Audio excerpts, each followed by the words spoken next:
Why are underground cities being built in many countries? Is nuclear war on the horizon? During the Cold War, countries like the United States and the Soviet Union erected underground harbors to cover themselves from nuclear pitfalls.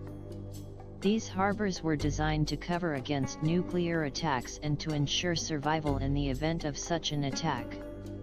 In addition, it's known that some countries have nuclear armament programs, and these countries may make underground harbors to survive in the event of a nuclear war. Still, the use of nuclear munitions is now limited by transnational agreements, and the use of nuclear munitions in war can have extremely serious consequences.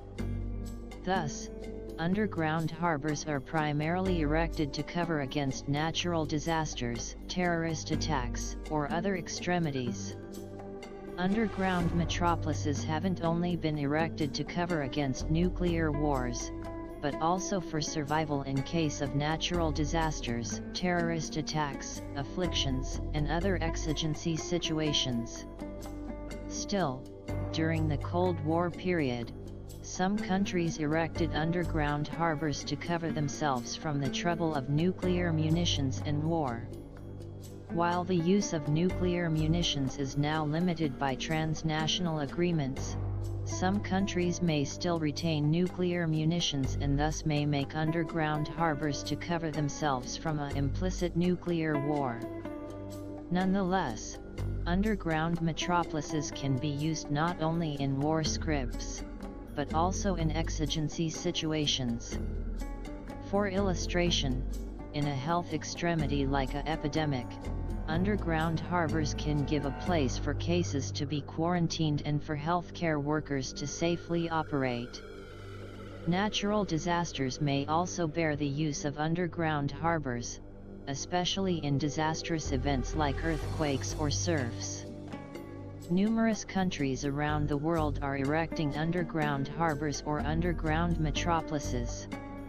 This may be due to numerous factors similar as natural disasters, nuclear wars, terrorist attacks, epidemic conditions, cyber attacks, cyber security, military issues, and other extremities. While some countries have formerly erected and ready-to-use underground metropolises and harbors, others are still under construction.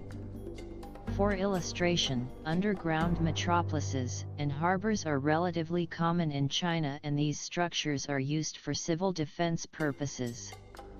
Russia is also one of the countries that has been erecting underground harbors for numerous times, and they're used for military purposes. The United States also builds underground harbors, particularly in military installations and civil government structures. Also, some private companies and fat individualities may have their own private underground harbors.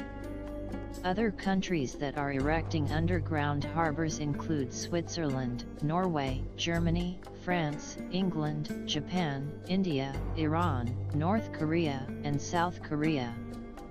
In summary, it's important to consider whether the construction of underground metropolises is intended to prepare for a possible nuclear war and the implicit destruction and loss of life that would affect.